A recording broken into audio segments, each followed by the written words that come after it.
In June of 2013, my husband Michael and I planned a quiet week at our family's old farmhouse in rural Maine. It was supposed to be a calm little escape from the city, a chance for all of us to reset.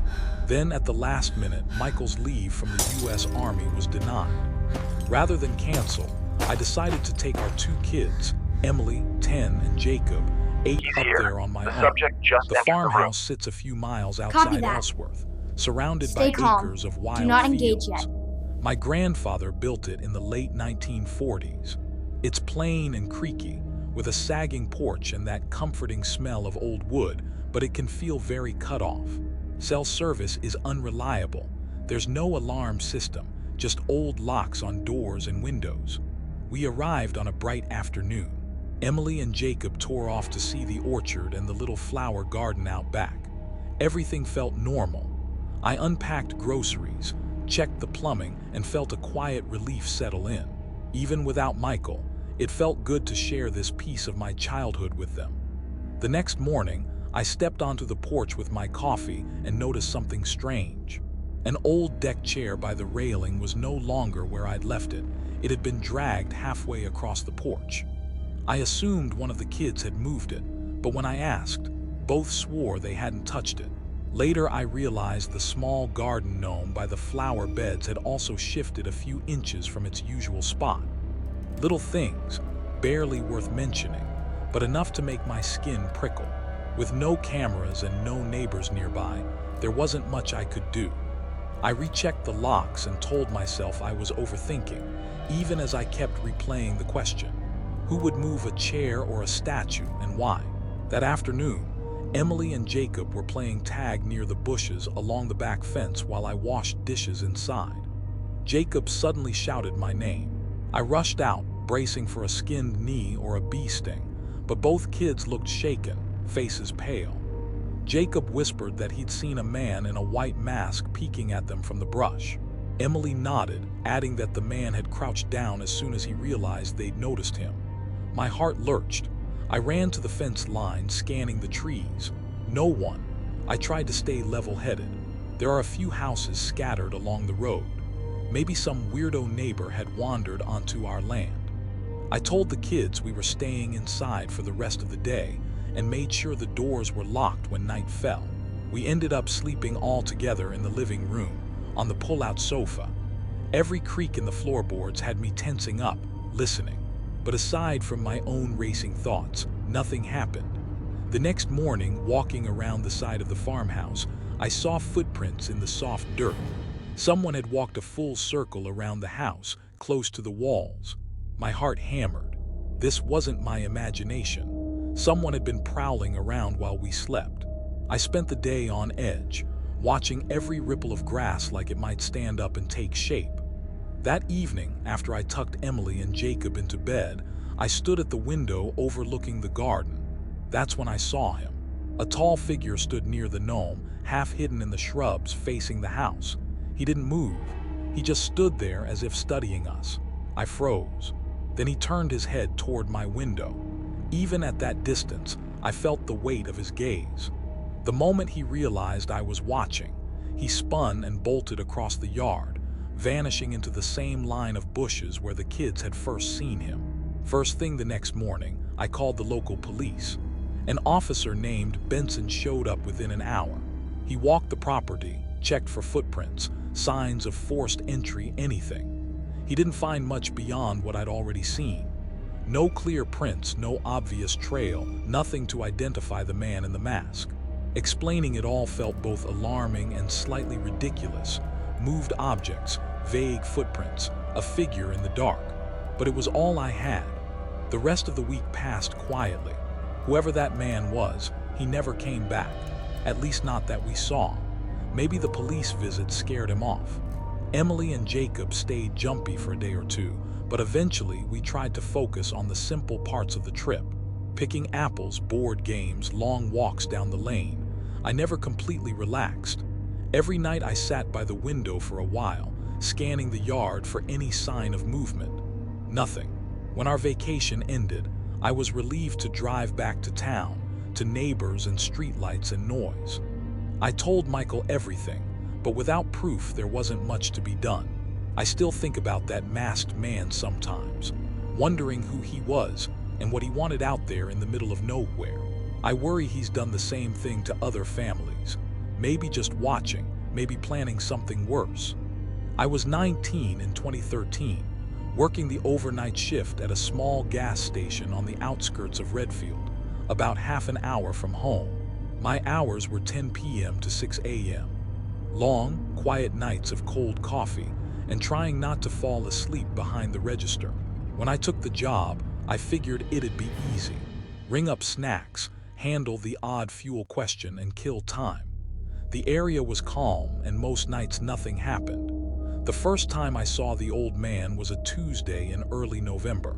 He walked in around 2 a.m., wearing a neatly pressed flannel shirt, clean jeans, and carrying a folded newspaper under his arm. He gave me a soft good evening in a cracked voice that sounded worn but gentle. Something about him felt disarming, like someone's grandfather. He bought a black coffee, smiled, and left. Then he started coming back, night after night, usually at the same time. Eventually, I had his coffee ready before he reached the counter. I actually looked forward to him walking through the door. Those shifts were lonely, and he broke up the monotony. He introduced himself as Martin. No last name, and I didn't ask. We stuck to small talk at first, weather, local news, the approaching holidays. Over the next week, though, he kept slipping in questions about the station. How many people worked there, whether the cameras were always on, how much cash we kept in the register at night. I've been told some older folks hang around gas stations or diners just to talk, and that they could be nosy. At first, I chalked it up to that. Still, I noticed how conversations kept circling back to store procedures.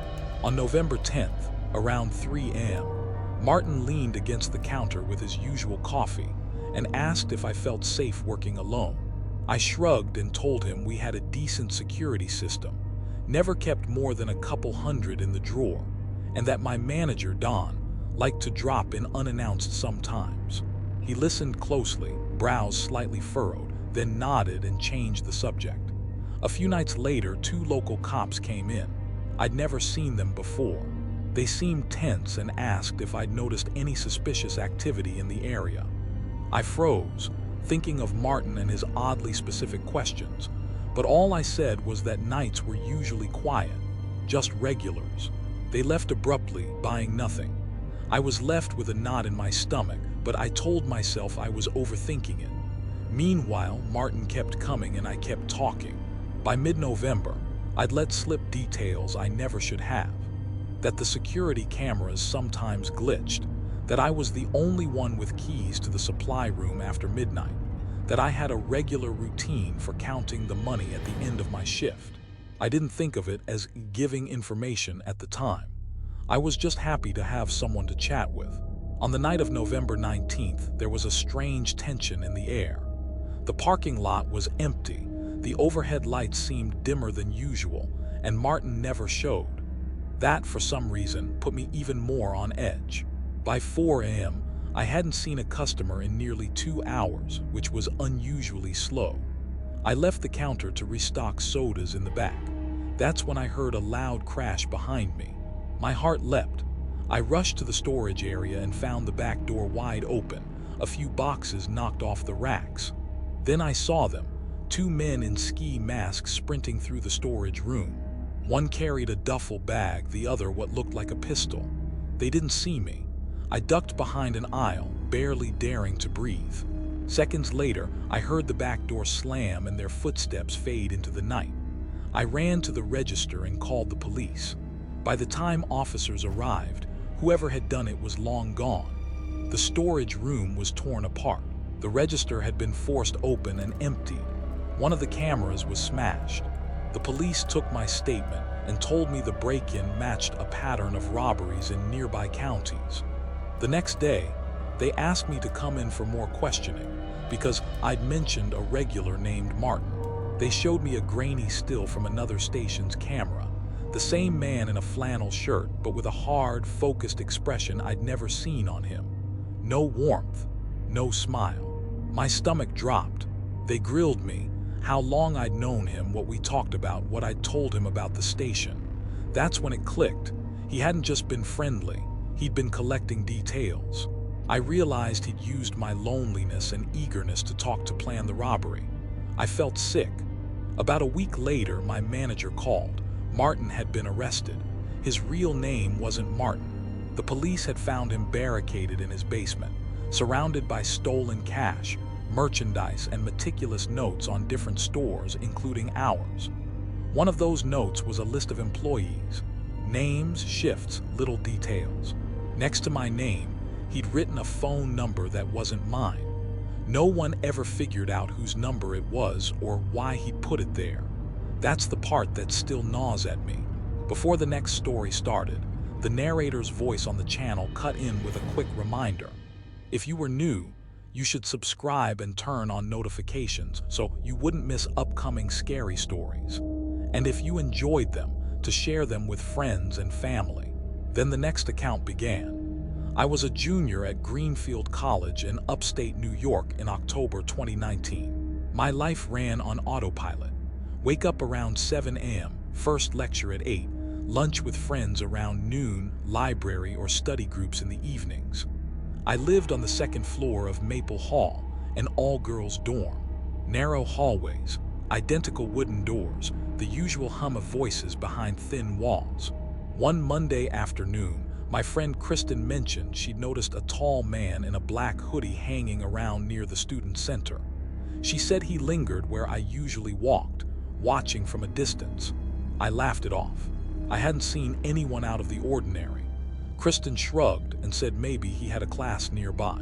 It might have ended there, but over the next couple of days, other people casually mentioned seeing a man dressed like that near me too, always hovering, never approaching. I started scanning my surroundings wherever I went. Every time I crossed campus, I'd glance around, certain I'd spot that hoodie.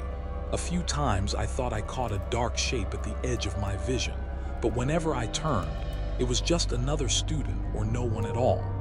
When I told my roommate, Mary, she said I was letting paranoia get the better of me. She had a point. I hadn't actually seen anyone clearly following me, just stories passed around and my own nerves. That Thursday, I had an evening lab. I left the building around 9 p.m. and headed back toward Maple Hall along a dim pathway. In the distance, on the quad, someone in a black hoodie walked toward me. My heart raced. As he passed, though, he didn't even look up. No hesitation, no recognition, just another silhouette in the dark. I couldn't be sure it was the same person everyone had been talking about. It left me more frustrated than anything. Friday night, Mary and I camped out in the campus library, cramming for midterms. Around 10:30, she said she was exhausted and headed back to the dorm. I stayed behind to track down a reference book I needed. The second floor was almost empty, buzzing faintly under fluorescent lights. I was stretching for a worn volume on a high shelf when a low voice behind me said, "Is this the book you're looking for?" I spun around. A man in a black hoodie stood there, holding out the exact book I'd been reaching for. His hood was pulled halfway down over his face. I mumbled a quick thanks, took it from him, and hurried out of the aisle. By the time I got to the exit, my mind was spinning. I should have asked his name or why he'd been around so often. Instead, a deeper unease kicked in. I just wanted to be back in my room. Outside, campus felt almost deserted. Street lamps cast small pale circles on the paths. Halfway back to Maple Hall, I heard footsteps behind me. When I stopped, they stopped. I turned but saw only shadows and the outline of a large oak tree. I walked faster. The footsteps picked up again, closer. I spun around and this time he was there. The man in the hoodie, standing still a few yards away. He held something behind his back, out of sight. I didn't wait to find out what. I bolted. My sneakers pounded the concrete and I heard his footsteps chasing mine. The dorm seemed miles away, but eventually Maple Hall came into view. I shoved through the main door, ran up the stairs and slammed my room door shut, locking it with shaking hands. I stood there, listening. For a moment, I thought I heard faint steps in the hallway. They never stopped at my door. Eventually, the building quieted. Early the next morning, I went to campus security. An officer named Mr. Thompson sat me down in his cluttered office and took my statement. He seemed to take it seriously, asking carefully about the man's clothes, his behavior, and where I'd seen him. The rest of that day, I stuck close to Kristen and Mary. Every random person in a hoodie made me flinch. Weeks passed without another sighting. No one else reported a stranger fitting that description. Security never identified him. Campus went back to normal, or at least it did for everyone else. For me, the memory never completely faded. I still don't know if he was just an odd loner who drifted too close, or something much darker that I narrowly escaped. I'm an artist, and for years my main income came from traveling to comic, anime, and video game conventions across the US and Canada, sometimes even overseas. It can be more profitable than people expect if you handle it right, but it's exhausting. Long days at a table, chatting with strangers, constantly managing inventory. Back when I first started, I took on-the-spot commissions for attendees. As my work improved and my schedule filled, I phased that out. It just took too much time away from other projects. Near the end of that commission era, a man approached my table and asked if I'd draw a furry-themed piece for him. I hesitated. I'd never done furry art before and I felt awkward about it, but he offered a good amount of cash. I needed the money, so I said yes. After I finished his piece, word spread. More people approached my table asking for similar work, anthropomorphic characters, bright, playful designs. The requests kept coming.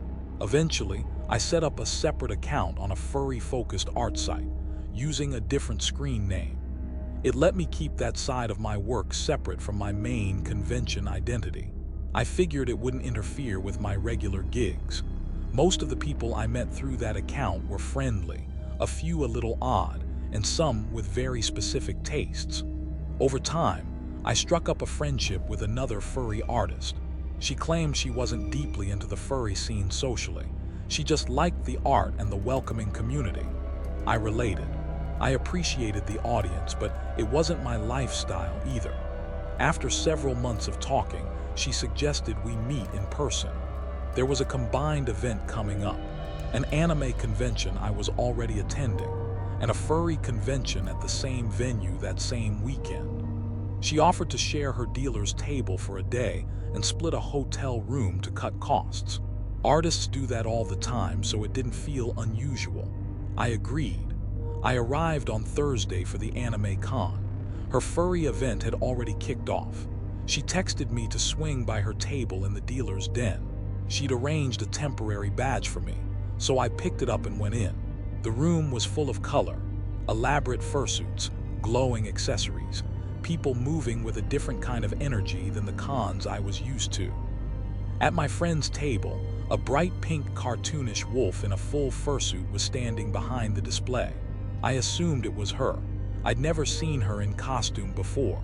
I introduced myself, but the wolf didn't speak.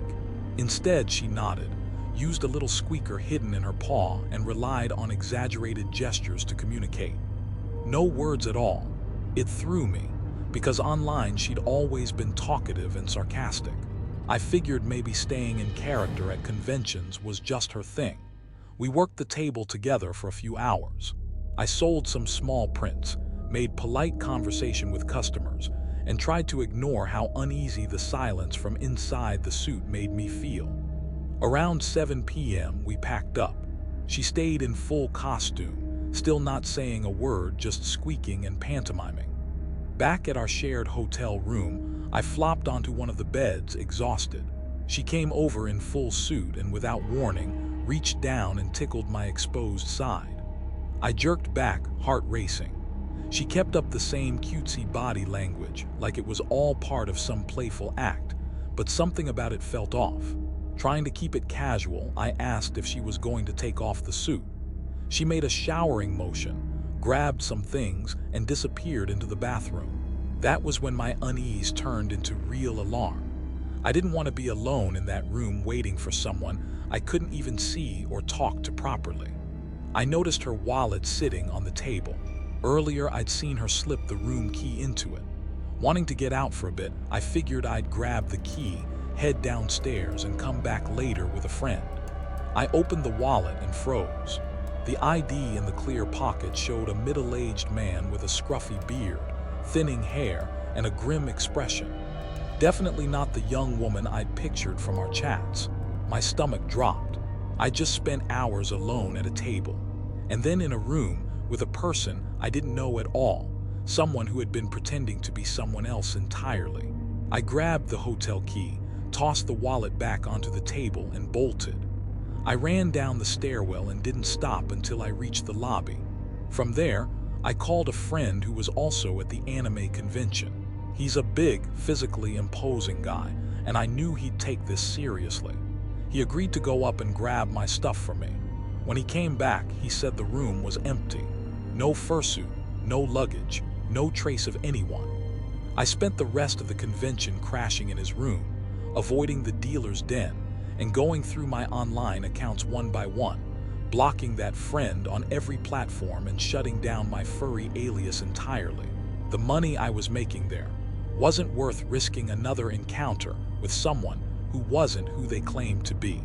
I lost my wife, Allison, in January 2016. She died on a 2-lane highway just outside Redwood Falls, Minnesota. A long-haul trucker fell asleep at the wheel, crossed the center line, and hit her car head-on. The police told me she never had a chance. He's in prison now. That never brought me any real comfort. For weeks afterward, I barely left our house on Oak Street. Everywhere I looked, something of hers waited to punch a hole in me. The half-empty side of the closet, her favorite coffee mug by the sink, the little notes she'd tuck into my lunch. Nights were the worst. I'd sit in my recliner in front of a muted TV, staring at my own reflection in the blank screen. Time crawled.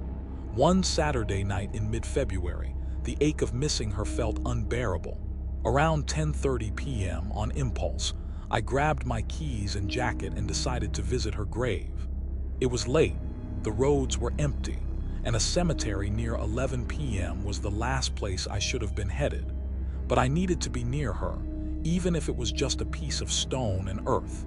Instead of taking the highway, I drove west on County Road 14. It winds through farmland and old industrial lots, longer but quieter. At that hour, it felt like I was the only person left in the world. My headlights carved a narrow path through darkness, catching the occasional fence line or distant barn. About halfway there, I saw a car stopped on the shoulder at an odd angle. No hazard lights. A woman stood beside it. As I slowed down, my heart skipped.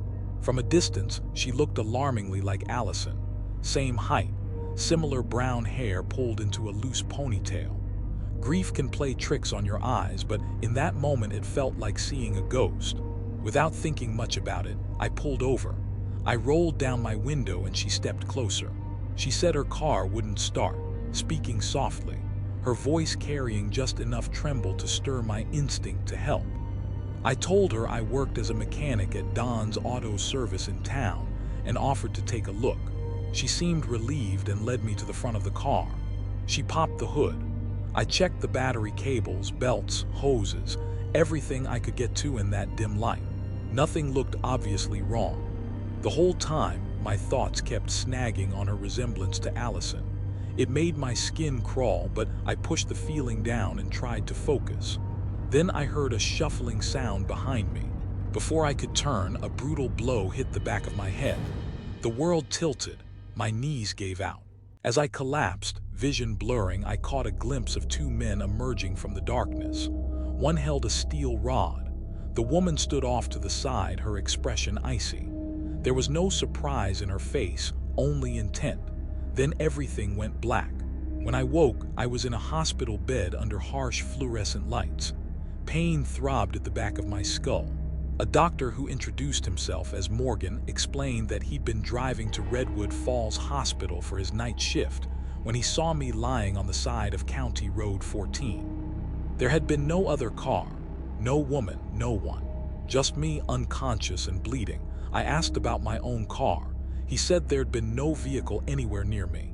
Panic set in. As soon as I could, I called the police and reported the attack in my stolen car. Days passed, then weeks.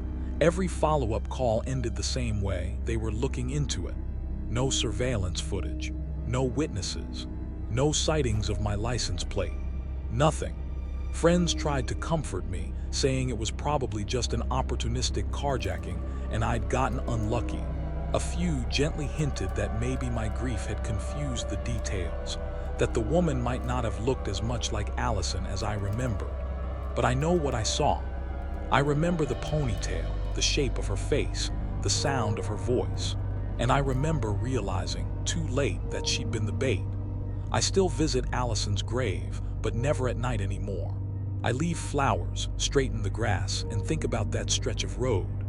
I wonder who those men were, how long they'd been using her, and why they left me alive. Part of me can't shake the feeling that stealing my car wasn't all they had in mind. You know how life can get so packed you start living next to someone instead of with them. That was Ben and me in 2018. I'm a nurse, he works in software, and our schedules rarely lined up. When they did, we were too drained to do more than sit in front of the TV. The argument started small and stupid. Eventually, we admitted we needed time alone together, away from work, away from everything. We found an Airbnb for a week just outside Asheville, North Carolina. The listing showed a cozy house with a big backyard, quiet surroundings, and easy access to hiking trails. It sounded perfect. The host was friendly over messages. He did mention that occasionally you could hear a thumping noise from the basement pipes, but he said it was nothing serious, just a quirk of an older home. We arrived in the late afternoon on the first day. The place matched the photos. A charming porch, warm interior, sunlight spilling into the living room. On the kitchen counter, the host had left a note with trash instructions, the Wi-Fi password, and a reminder not to worry if we heard anything odd from the basement. That last part tugged at me, but Ben brushed it off. Every old place makes weird noises, he said. The first 3 nights were peaceful. A few faint thumps near bedtime, then silence. We never had a reason to go downstairs, no laundry to do, nothing stored down there for us. We spent our days hiking and our evenings cooking and talking. It felt like we were finally remembering how to be around each other again. On the 4th night, things changed. We were getting ready to call it a night when the thumping started again. This time it was louder, more regular, less like pipes, more like deliberate knocks. Ben paused the show we were watching. We exchanged a look. "That's not just plumbing," he said. We walked to the basement door together. When we opened it, a cool draft hit us. The wooden steps creaked as we went down.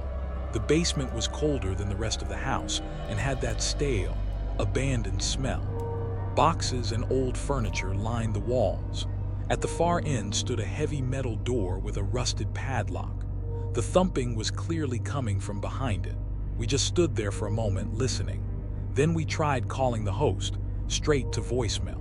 We left a tense message, went back upstairs, and spent the rest of the night in a restless haze, neither of us sleeping well. By late morning, the host finally called back.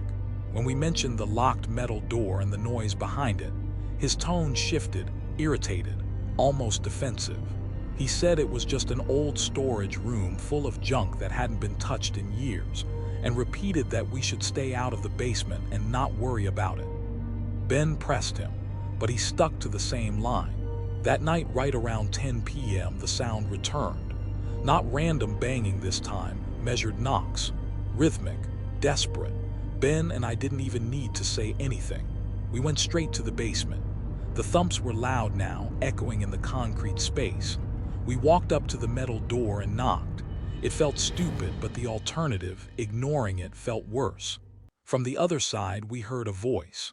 Faint, hoarse, clearly human. In that instant, the whole situation snapped into focus. This wasn't a weird house quirk. Someone was in there. We sprinted back upstairs. Ben grabbed a tire iron he kept in the car for emergencies. When we returned to the basement, the thumping had gone quiet, replaced by strained, ragged breathing we could hear right through the door. Ben told me to stand back and tried to lever the lock open with the tire iron. It wouldn't budge. I found a hammer on a nearby shelf, and together we hammered at the lock until it snapped. As soon as the door swung inward, a wave of stale, sour air rolled out. On the floor lay a middle-aged man, maybe in his early 40s. He looked filthy, dehydrated, and terrified. We helped him sit up.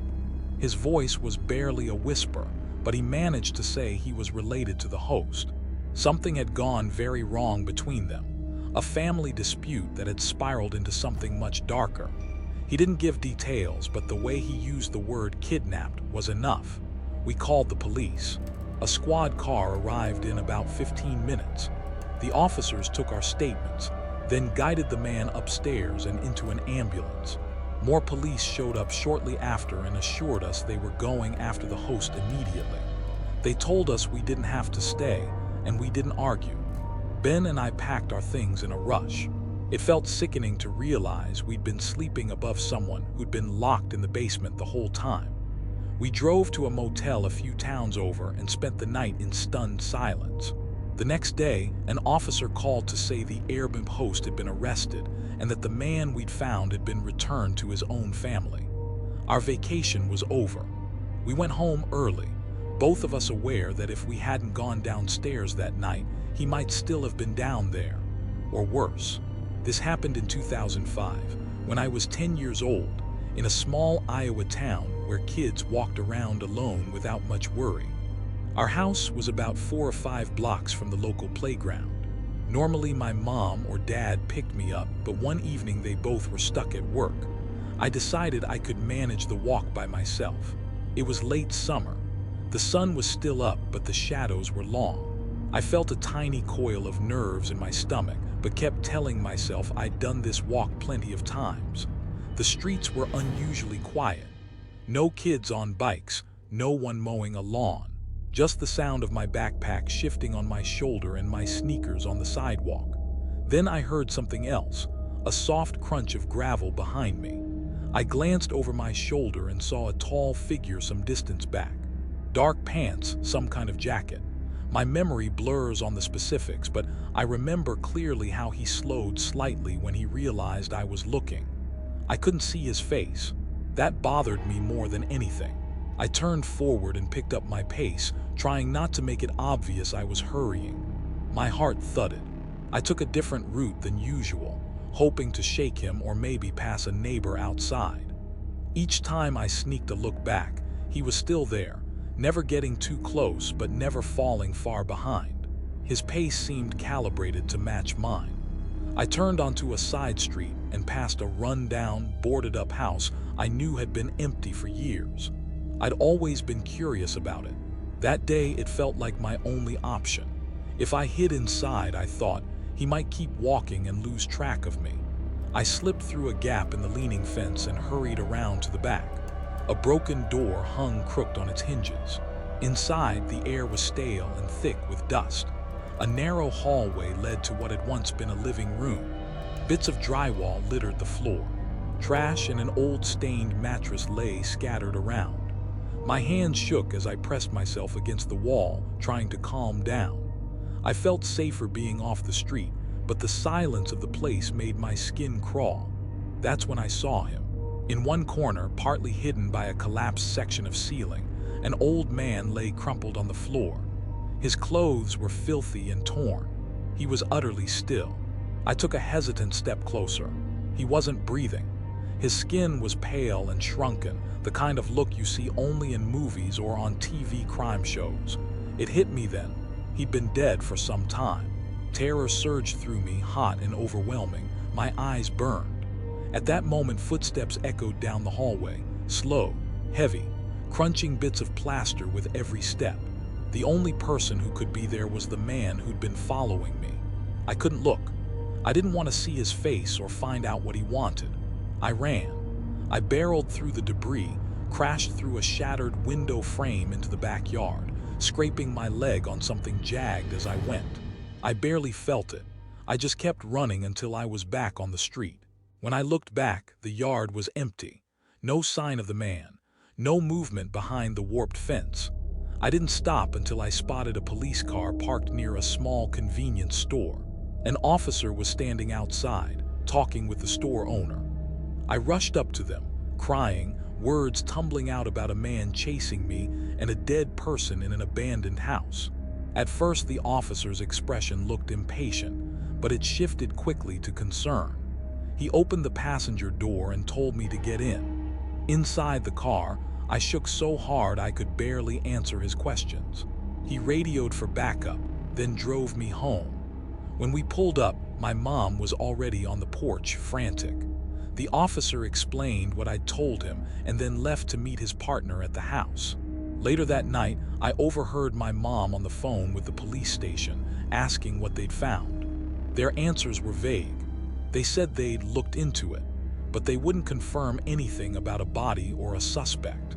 My dad tried to reassure me, saying sometimes homeless people use abandoned buildings for shelter, and that maybe I'd stumbled onto something like that. But he couldn't explain the man who'd been walking behind me or the footsteps in the hallway. Even now, whenever I pass a boarded-up house, I think of that old man on the floor and the crunch of approaching footsteps. I still don't know if the person following me had anything to do with him, or if it was a horrible coincidence I'll never fully understand. I was 13 in the summer of 2022 when my parents decided to take us on a week-long cruise out of Miami, Florida. It was supposed to be this big, exciting first for me kind of trip. The day before we sailed, we stayed at a small hotel near the port. From the windows, I watched enormous ships drift in and out, each one a floating city. I remember the thrill of knowing that the next day I'd be boarding one of them. Embarkation day was a blur. Check-in lines, ID checks, smiling staff trying way too hard to be upbeat. My dad, Bill, joked that we'd need a GPS just to find our cabin. My mom, Sarah, was fixated on the buffets, laughing that we'd gain 10 pounds before the week was over. Looking back, I wish I'd stuck to their sides the entire time.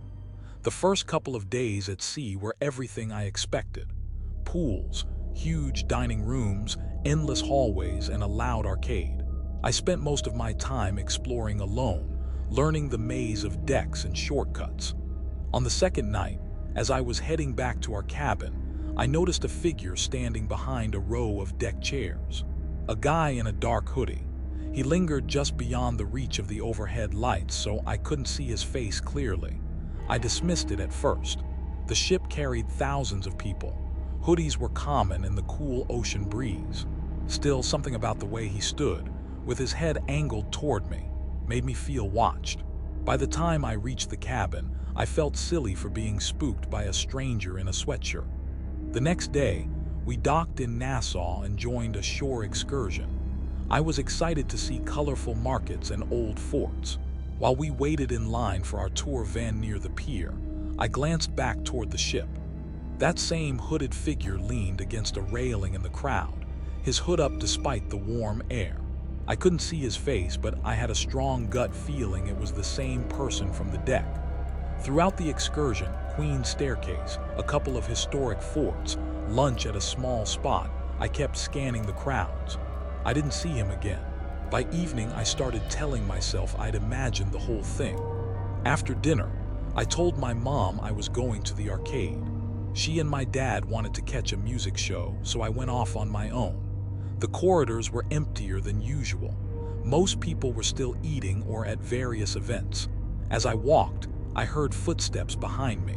They were soft, almost masked by the hum of the ship. I turned. A few steps back was the same hooded figure. His face was half hidden in the shadow of the hood. For a moment, we both froze.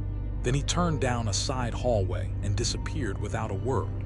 My stomach knotted. I hurried to the arcade and stayed there longer than usual, pretending I was absorbed in games I barely paid attention to, just waiting until I felt like there would be more people in the hallways. When I finally went back to our cabin, I locked the door and told myself to forget about it. On the last night of the cruise, we were docked at Half Moon Key, the cruise line's private island. That evening, I left the cabin to grab a soda before bed, assuming the cafe would be quiet. The open deck felt eerie. The sea was a huge, dark expanse, and the wind whipped around the corners, dulling other sounds. My footsteps echoed more than I liked. Halfway along the deck, I heard another set of steps behind me, barely louder than the wind. I turned and nearly ran into him. The guy in the dark hoodie stood just a few feet away. Up close in the dim light, I could see the curve of his mouth. I swear he was smirking. He leaned in slightly and said, "You're lucky I changed my plan." My heart slammed against my ribs. I stumbled back. By the time I steadied myself, he'd already stepped into the shadows between lifeboats, swallowed by the darkness. I thought about screaming or finding a crew member, but my throat felt locked. I did the only thing I could. I ran. I didn't stop until I reached one of the busier interior decks where people were milling around. I never saw him again. The next morning, we docked back in Miami. My parents joked about how we'd barely scratched the surface of everything there was to do on board.